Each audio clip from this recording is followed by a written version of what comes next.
아이스의 이민 단속이 새로운 방식으로 확대되면서 지난 7월 한 달간 체포된 이민자가 5만 1,000명으로 월간 기준 사상 최대치를 기록했습니다. 이민항소위원회가 다카 수혜자의 사전 입국 허가에 대한 기존 해석을 변경하면서 영주권 취득에 활용되던 핵심 경로가 사실상 축소됐습니다. 유치원생들의 필수 백신 접종률이 지속적으로 하락하는 가운데 올해 홍역 확진자가 지난달까지 2,566명으로 집계됐습니다. 글로벌 뷰티 기업 키스그룹이 오는 10월 2일 제4회 공경의 날 행사를 앞두고 25일과 26일 뉴욕 거주 만 70세 이상 어르신들의 참가 신청을 받습니다.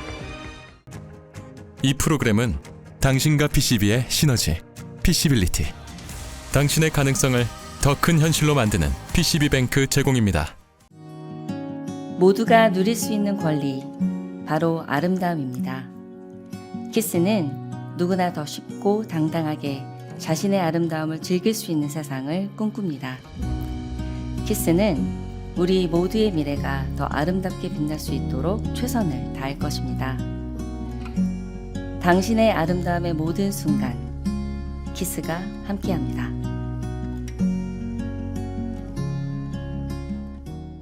아이스의 이민 단속이 새로운 방식으로 확대되면서 지난 7월 한 달간 체포된 이민자가 5만 1,000명으로 월간 기준 사상 최대치를 기록했습니다. 이는 하루 평균 1,600명 이상이 체포되며 전월 단속 대비 2배 가까이 급증한 수치입니다. 최근 아이스는 직장이나 주거지 단속에서 벗어나 공안과 법원, 교통거점은 물론 국립공원 계곡에 검문소를 설치하며 더욱 강화된 방식으로 단속을 진행하고 있습니다. 체포자 수 상당수가 형사 범죄 전력이 없는 단순 이민법 위반자이거나 합법적인 서류를 소지한 체류 신청자까지 포함되어 이민자 사회의 불안이 고조되고 있습니다. 이처럼 급증하는 체포 인원으로 인해 아이스 구금센터는 현재 심각한 과밀화와 인프라 부족 상태를 겪고 있습니다. 이를 위해 당국은 막대한 예산을 투입하여 물류창고들을 사들이며 최대 1만 명까지 수용 가능한 대규모 구금시설로 개조하고 신속 추방 절차 효율화를 추진 중입니다. 지난 13일 이민항소위원회 BIA는 다카 수혜자의 해외여행과 재입국에 관련된 기존 해석을 변경하면서 수혜자들이 사전 입국 허가를 이용해 영주권을 취득하던 핵심 경로가 사실상 차단됐습니다. 과거에는 밀입국한 다카 수혜자라도 인도적인 목적으로 사전 입국 허가, 어드밴스 파롤을 받은 뒤 해외에 다녀오면 합법적 입국으로 기록이 인정됐습니다. 이를 통해 시민권자와 결혼할 경우 출국 없이 국내에서 영주권 신분 조정을 신청할 수 있었습니다. 이번 판결은 사전 입국 허가서를 가지고 해외를 방문하더라도 과거의 불법 체류 기간에 따른 3년 또는 10년 재입국 금지 규정이 면제되지 않으며 이민 혜택 자격이 박탈될 수 있다고 규정했습니다. 해당 결정은 그동안 10년 넘게 유지되던 전례를 뒤집는 것이며 한인을 포함한 전국 45만 5천 명의 다카 수혜자들에게 치명적인 타격을 주는 결정입니다. 이번 판결로 인해 향후에는 수혜자들이 이민당국의 사전 입국 허가를 받아서 출국하더라도 국내로 돌아올 때 공항에서 입국이 거부되거나 향후 영주권 심사에서 수년간 거부될 수 있는 법적 리스크가 발생했습니다. 이민 변호사들은 행정재판소의 판결은 즉시 효력을 발휘하므로 현재 사전 입국 허가를 가지고 해외여행을 계획 중이거나 영주권 신청 단계에 있다면 개별 케이스를 재점검해야 한다고 조언합니다. 유치원생들의 필수 백신 접종률이 지속적으로 하락하며 집단 면역 기준선이 무너지고 있는 가운데 올해 홍역 확진자가 지난달까지 총 2,566명으로 집계되며 35년 만에 최대 수치를 기록했습니다. CDC의 보고서에 따르면 홍역, 볼거리, 소아마비 백신 접종률은 92.4%로 감소했습니다. 이는 감염 차단을 위한 최소 기준선인 95%를 크게 밑도는 수치입니다. 백신 접종률은 지난 2020년에 95.2%를 기록한 뒤 꾸준히 감소하고 있습니다. 의무 백신 접종을 한 건 이상으로 면제받은 유치원생 비율이 4.2%로 집계되며 통계 작성 이후 가장 높은 수치를 기록했습니다. 면제 사유의 대부분은 건강상의 이유가 아닌 부모의 종교, 철학적 신념, 개인적 선호에 따른 비의료적 면제였습니다. 이처럼 누적된 미접종 아동의 증가와 집단 면역의 붕괴가 홍역 대유행의 원인으로 지목되고 있습니다.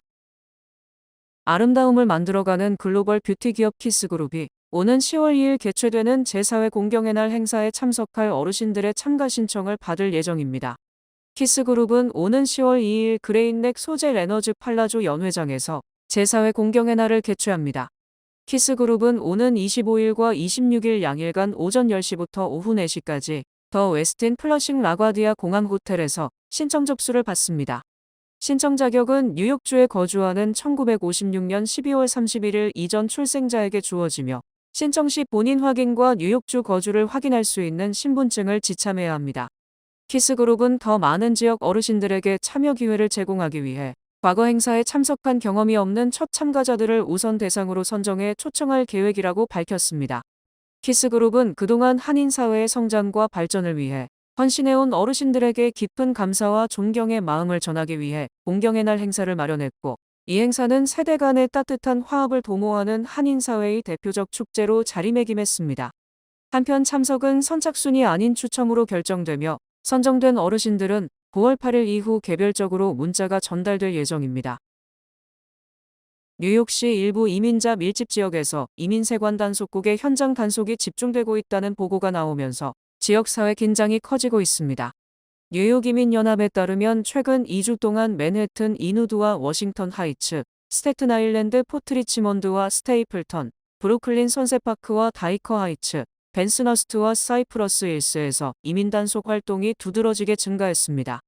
퀸즈에서는 이민자 권익단체가 엘름허스트와 이스트 엘름허스트, 칼리지 포인트, 코로나에서도 단속 증가를 보고했습니다. 단체들은 단속 요원들이 주택가와 상업지역, 출퇴근 시간대 거리에서 대상자를 추적하는 사례가 늘고 있다며 주민들에게 체포영장 확인 등 기본적인 권리를 숙지할 것을 당부하고 있습니다. 뉴욕 일원에서 교도소나 법원 밖에서 이뤄지는 아이스의 이른바 거리 체포도 트럼프 행정부 출범 이후 크게 증가했습니다. 이민 전문 매체의 관련 자료 분석에서는 트럼프 행정부 첫 6개월 동안 뉴욕 광역권 거리 체포가 3,000건을 넘어 직전 행정부 마지막 6개월보다 약 212% 증가한 것으로 나타났습니다. 다만 이번에 공개된 지역 목록은 아이스가 공식적으로 특정 지역을 단속구역으로 지정했다는 의미가 아니라 이민자 지원단체들이 현장에서 보고받은 활동을 토대로 작성한 것입니다. 뉴욕시 의회가 오늘 오후 1시 고가 세컨드홈에 추가 세금을 부과하는 피에드아테르 세금 시행 과정을 놓고 감독 청문회를 개최했습니다.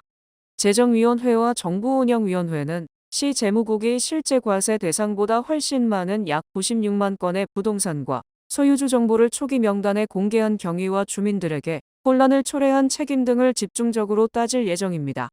그러나 조란 맘다니 시장행정부는 담당자를 청문회에 출석시키지 않고 서면 증언으로 대신하기로 했습니다. 줄리 맨인 뉴욕시의장은 주민들이 직접 답변을 요구하는 상황에서 행정부 관계자가 참석하지 않는 것은 유감이라는 입장을 밝혔습니다. 이번 세금은 시장가치 500만 달러를 넘는 고가 세컨드홈과 일정 기준을 충족하는 콘도 코업 등에 추가로 부과되지만 시정부는 초기 공개 명단에 포함된 약 96만 건 가운데 실제 과세 가능성을 알리는 통지서를 받은 소유주는 약 1만 7천 명이라고 해명했습니다. 일부 주택 소유주들은 자신이 실제 거주하는 집까지 과세 가능 명단에 포함됐다며 소송을 제기했고, 법원이 한때 시행에 제동을 걸었다가 항소 과정에서 시정부가 절차를 계속 진행할 수 있도록 허용했습니다. 시정부는 혼란을 고려해 면제 신청 기한도 오는 9월 18일까지 연장했습니다. 뉴욕시의 성폭력 피해자 지원 기관들이 뉴욕주 지원금 배정 과정에서 약 250만 달러의 예산을 잃을 위기에 놓였습니다. 브롱스 킹스브리지 하이츠 커뮤니티 센터는 성폭력 피해자 상담과 지원에 사용해온 뉴욕주 피해자 서비스국의 핵심 보조금이 다음 지원 주기에서 탈락했다고 밝혔습니다. 이 센터는 지난해 성폭력 피해자 등 500명 이상에게 서비스를 제공했으며 최근 별도의 주정부 지원을 받아 인력과 서비스 규모를 확대하던 중 핵심 운영비가 끊길 가능성에 직면했습니다. 뉴욕시 전체에서는 최소 14개 피해자 지원단체가 지원금 삭감이나 탈락 통보를 받은 뒤 이의를 제기할 계획입니다. 피해자 지원단체들은 특히 브롱스가 인구 대비 성폭력 발생률은 높은 반면 관련 지원시설 접근성은 낮다며 예산 삭감이 현실화될 경우 상담과 법률 지원, 피해자 보호 서비스가 축소될 수 있다고 우려하고 있습니다. 올해 뉴욕시에서 신고된 강간 사건은 지난해 같은 기간보다 5.1% 증가했습니다. 주 피해자 서비스국은 이번 지원 사업에 신청된 금액이 사용 가능한 예산보다 약 5억 달러마나 경쟁이 매우 치열했다고 설명했으며 현재 발표된 지원 결과는 아직 잠정 단계로 주 감사원 검토를 거쳐 확정됩니다. 지원 기관들은 캐시 호컬 주지사에게 오는 10월 1일 새 지원 주기가 시작되기 전에 부족한 예산을 메워달라고 요구하고 있습니다. 뉴욕 LGA를 출발한 아메리칸 항공 여객기가 시카고 오헤어 국제공항에 착륙하는 과정에서 타이어 2개가 터지는 사고가 발생했습니다. 연방항공청에 따르면 아메리칸 항공 386편 보잉 737-800은 17일 오후 2시쯤 오헤어 공항에 안전하게 착륙한 뒤 타이어 2개가 파열된 사실을 보고했습니다. 당시 기내에는 180명이 타고 있었으며 부상자는 발생하지 않았습니다. 승객들은 활주로 인근에서 계단을 이용해 항공기에서 내린 뒤 버스를 타고 터미널로 이동했고 현장에는 소방차와 경찰 차량이 출동했습니다. 아메리칸 항공은 해당 항공기를 운항에서 제외하고 정비 점검에 들어갔으며 연방항공청도 정확한 타이어 파열 원인을 조사하고 있습니다. 사고 당시 활주로에는 타이어 잔해가 남아 일시적으로 폐쇄됐고 일부 항공편이 착륙을 다시 시도하는 등 운항에도 영향을 줬습니다. 공교롭게도 약 3시간 뒤에는 오마하에서 출발한 유나이티드 항공 여객기도 같은 오헤어 공항에 착륙한 뒤 타이어가 손상됐지만 두 사고가 서로 연관됐다는 증거는 확인되지 않았습니다. 세관국경보호국 12P는 지난 17일에 여당인 공화당을 포함한 초당적인 반발에 부딪히며 텍사스주 빅밴드 국립공원 내 국경보안 시설 공사를 일시 중단한다고 발표했습니다. 이는 트럼프 행정부의 핵심 상징인 국경장벽 관련 공사가 내부 반대로 중지된 이례적인 상황입니다. 반대론자들은 해당 공원에 험준하고 거친 지형 자체가 이미 천연 장벽 역할을 하고 있으며 국경장벽과 야간 조명 등이 설치되면 지역 경제의 핵심인 관광산업에 치명타를 입힌다고 우려하고 있습니다. 로드니 스콧 12P 국장은 자신의 SNS를 통해 향후 며칠간 빅밴드 지역을 방문해 지역 지도자 및 주민들의 의견을 직접 청취할 것이라며 현장 평가를 진행하는 동안 모든 공사를 중단하고 이후에 공사 재개 여부를 결정한다고 밝혔습니다. 당초 트럼프 행정부는 작년 의회로부터 승인받은 460억 달러의 국경 예산을 바탕으로 태평양에서 멕시코만까지 이어지는 장벽 건설을 추진했습니다. 다만 올해 초부터 현지 주민들의 집단 반발과 소송이 이어졌고 물리적인 장벽 대신 신설 순찰 도로 및 감시 센서를 설치하는 공사 역시 중단된 상태입니다. 페이스북과 인스타그램의 운영사인 메타가 아동 및 청소년의 플랫폼 중독을 의도적으로 조장하고 은폐했다는 혐의로 29개 주정부에서 제기한 소송의 본 재판이 지난 18일에 시작됐습니다. 이번 재판은 소비자 보호 역사상 손에 꼽히는 대규모 소송전으로 패소할 경우 메타는 막대한 벌금뿐만 아니라 핵심 서비스의 전면적인 설계 변경 압박을 받게 됩니다. 핵심 쟁점은 메타가 청소년들의 뇌 취약성을 악용하여 플랫폼에 계속 머물도록 좋아요 개수 표시, 무한 스크롤, 비주얼 필터 등의 유해한 기능을 의도적으로 고안했다는 혐의입니다. 또한 내부적으로 이러한 기능들이 청소년의 수면장애, 신체 이상 및 정신건강 위기를 유발한다는 점을 인지하고도 대중에게 속였다는 혐의입니다. 이를 토대로 주정부는 메타를 상대로 최대 2천억 달러에 이르는 배상액을 요구하고 있습니다. 메타 측은 의학계에서 소셜미디어 중독이 공인된 질병 진단명이 아니므로 주정부들이 중독 위험을 유발해 은폐 시도를 했다는 논리 자체가 성립되지 않는다며 반박하고 있습니다. 해당 재판은 다음 달 중순부터 증인신문과 변론이 이어질 예정이며 10월에는 재판부의 최종 판결이 나올 것으로 전망됩니다. 이 프로그램은 대형은행의 든든함과 로컬은행의 세심함으로 함께하는 뱅크 오브 호프 제공입니다. 주요 단신 전해드립니다. 뉴저지 한인교회협의회가 오는 9월 11일부터 13일까지 호산나 전도대회를 개최합니다.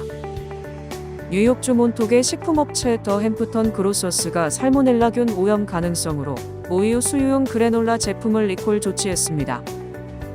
전미경제연구소 조사 결과 부모의 주택자산 순위가 높을수록 자녀 역시 평균적으로 높은 경제적 순위를 기록했습니다. 디즈니가 매출 10억 달러를 올린 인기 게임 프랜차이즈 킹덤 하츠의 네 번째 정식 시리즈를 내년에 출시한다고 밝혔습니다. 스탠퍼드대 장기 연구에 따르면 삶의 만족도는 40대 후반에 최저점을 찍은 뒤 70대에 이르러 중년보다 10에서 20% 높게 나타났습니다. 호주 정부가 오는 11월 2일부터 총기 바이백 프로그램을 시작해 총기 반납 시 최대 1,000호주 달러를 지급합니다. 프랑스 극장가에서 샤를 드골 전 대통령의 일대기를 다룬 전기 영화가 관객 500만 명을 동원하며 큰 흥행을 거두고 있습니다. 이탈리아 시칠리아의 한 박물관에 전시되어 있던 15세기 르네상스 거장 안토넬로 다 메시나의 그림 4점이 도난당했습니다. 날씨 전해드립니다. 수요일인 내일은 대체로 맑겠습니다. 낮 최고 기온은 86도, 최저 기온은 73도입니다. 해 뜨는 시간은 6시 10분, 해 지는 시간은 7시 49분입니다. 이상으로 주간 날씨와 세계 날씨 전해드립니다.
이상으로 8월 18일 화요일 TKC 뉴스데스크 여기서 마치겠습니다.